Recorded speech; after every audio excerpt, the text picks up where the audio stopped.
ഞാൻ രാത്രി തിരുവനന്തപുരത്ത് തിരിച്ചിപ്പോൾ ഇവിടെ എത്തിയതാണ്. ശരിക്കും എനിക്ക് യാത്ര ചെയ്യാവുന്ന സമയമല്ല. എനിക്കൊരു സ്ട്രോക്ക് വന്നിട്ട് ഞാൻ റെസ്റ്റിലാണ്. പക്ഷേ എനിക്ക് വരാതിരിക്കാൻ കഴിഞ്ഞില്ല. രാത്രി തിരിച്ചിപ്പോൾ എത്തി ഇവിടെ. വലിയ നഷ്ടമാണ് എനിക്ക്, എന്നെ സംബന്ധിച്ച് വ്യക്തിപരമായിട്ടും. ചലച്ചിത്രത്തിലുള്ള ബന്ധമല്ല, ഞങ്ങൾ തമ്മിലുള്ള ബന്ധം വളരെ അഗാധമാണ്. രണ്ട് സഹോദരന്മാർ തമ്മിലുള്ള ബന്ധമാണ്. പരിചയപ്പെട്ട കാലം മുതൽ 66 മുതൽ 58 കൊല്ലത്തെ സാഹോദര്യമാണ്. ഒരു ജയനെ നന്നായി മനസ്സിലാക്കിയിട്ടുള്ളതാണ് ഞാൻ, എന്നെ നന്നായി മനസ്സിലാക്കിയിട്ടുള്ളതാണ് ജയൻ. അതാണ് ഞങ്ങളുടെ ബന്ധത്തിൻ്റെ പ്രത്യേകത. ഞങ്ങൾക്ക് രണ്ടുപേരും മനസ്സിലുള്ളത് വെട്ടിത്തുറന്ന് പറയുന്നവരാണ്. പെട്ടെന്ന് ദേഷ്യം വരുന്നവരാണ് രണ്ടുപേരും. പക്ഷേ ഞങ്ങൾ 58 വർഷത്തിൽ ഒരിക്കൽ പോലും പിണങ്ങിയിട്ടില്ല. ഞങ്ങളൊന്നും ഒരിക്കലും ഒരു പരുഷവാക്ക് പറയുകയോ അങ്ങോട്ടേക്കും പിണങ്ങുകയോ ചെയ്തിട്ടില്ല. അത് ശരിക്കും എൻ്റെ അനിയനായിരുന്നു. എന്നേക്കാൾ 4 വയസ്സിന് ഇളയതാണ് ജയൻ. എനിക്ക് 84 ജയൻ 80 എന്ത് പറയാനാ ഇപ്പോൾ ഇതിനെക്കുറിച്ച്?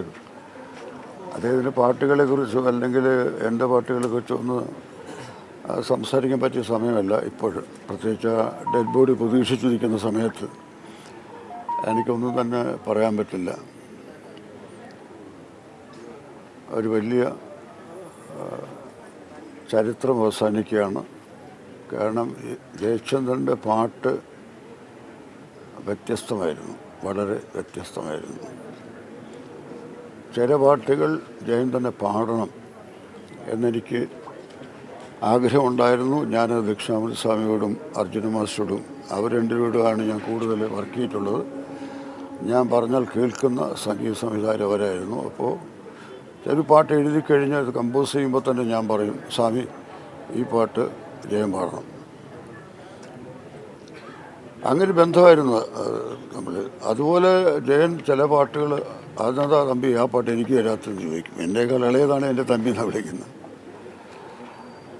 ഇപ്പോൾ ചില പാട്ടുകൾ ഓർമ്മിച്ചെടുക്കാൻ, ഇപ്പോൾ ജയചന്ദ്രൻ അങ്ങനെ വലിയ ക്ലാസിക്കൽ പഠിച്ചിട്ടൊന്നുമില്ല. പക്ഷേ സെമി ക്ലാസിക്കൽ പാട്ടുകൾ അതിമനോഹരമായി പാടുമായിരുന്നു. ഉദാഹരണമായിട്ട് ഇപ്പോൾ സന്ധിക്കുന്നൊരു സിന്ദൂരം, എൻ്റെ പാട്ടുകളാണ് പറയുന്നത്. സന്ധിക്കുന്നൊരു സിന്ദൂരം, ചന്ദ്രിക്കുന്നൊരു വൈഡൂര്യം, കാട്ടാറിനെന്തൊരു പാദസരം, എൻ കൺമണിക്കുന്നൊരു ആഭരണം, സ്വാതി തിരുനാടൻ കാമിനി, സപ്തസ്വര സുധാവാഹിനി, അത് മരുഭൂമിയിൽ മലർ വിരിയുകയോ എൻ മനസ്സിൽ സ്വപ്നം വിടരുകയോ. ആ പാട്ടാണ് ജയൻ പാടിയ എൻ്റെ ആദ്യത്തെ പാട്ട്.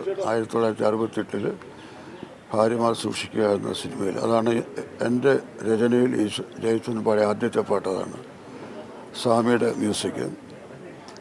പിന്നെ റെസ്റ്റ് ഹൗസ് എന്നുള്ള പടത്തിൽ യമുനെ യമുനെ ഏതുപോലെ നീലപ്പീലി തിരുമുടി അവിടെ എസ് ജാനുവായിട്ട് ചേർന്ന ഡിബറ്റ്, അത് കാപ്പി രാഗത്തിൽ അതിമനോഹരമായിട്ട് അർജുനൻ ഈണം പാടുന്ന പാട്ടാണ്. അത് അതിമനോഹരമായിട്ട് ജയൻ പാടിയിട്ടുണ്ട്. അത് പലപ്പോഴും സ്റ്റേജിൽ മറ്റാരെങ്കിലും പാടിയാൽ ഞാൻ പറയും നിങ്ങൾ പാടിയത് ശരിയായില്ല, ജയൻ പാടേണ്ട 7 എഴുത്തോലും വന്നില്ലെന്ന് ഞാൻ പറയും. അതുപോലെ ജയൻ ഞാനും അർജുനും കൊണ്ടുള്ള ആദ്യത്തെ ഹിറ്റ്, സൂപ്പർ ഹിറ്റാണ് നിൻമണിയറയിലെ നിർമ്മല ശയ്യയിലെ നീല നീരാളമായി ഞാൻ മാറിയെങ്കിൽ. ഞാൻ ആദ്യമായി സംവിധാനം ചെയ്ത പടത്തിൽ രാജീവ് നയനെ നീ ഉറങ്ങൂ, രാഘവിലെ നീ ഉറങ്ങൂ എന്ന പാട്ട്.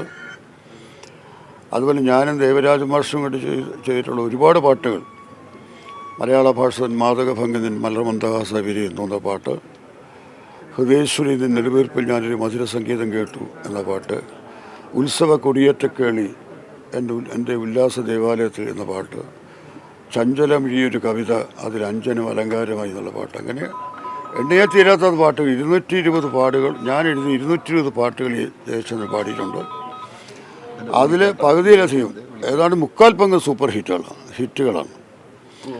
ജയചന്ദ്രൻ ഒരു ഹിറ്റ് മേക്കറാണ്. ജയചന്ദ്രൻ പാടിയ പാട്ടുകളിൽ പോപ്പുലറാകാത്ത പാട്ടുകൾ വളരെ കുറവാണ്.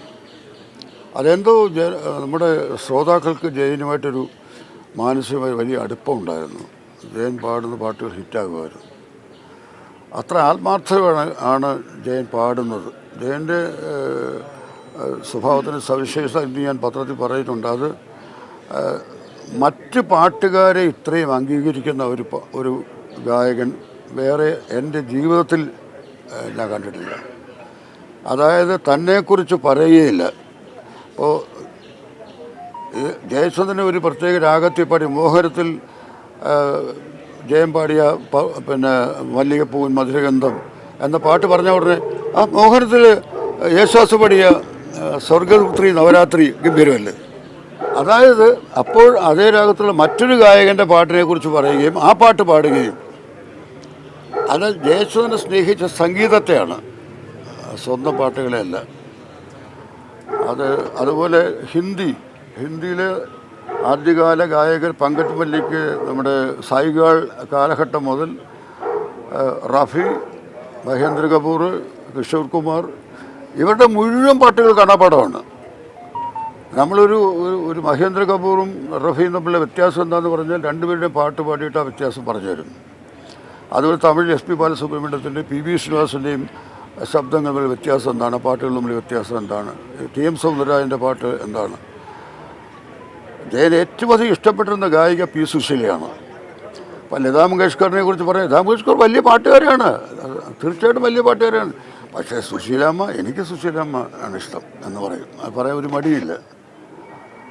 അതുപോലെ ഈ ജാനകിയമ്മ, വാണിജ്യറാം, എല്ലാവരുടെ കൂടിയും മികച്ച ഡുവറ്റുകൾ ജയൻ പാടിയിട്ടുണ്ട്. ഞാൻ പറഞ്ഞല്ലോ, ഞങ്ങളുടെ ബന്ധം ഒരു രണ്ട് സിനിമാക്കാർ തമ്മിലുള്ള ബന്ധമല്ല, രണ്ട് സഹോദരന്മാർ തമ്മിലുള്ള ബന്ധമാണ്.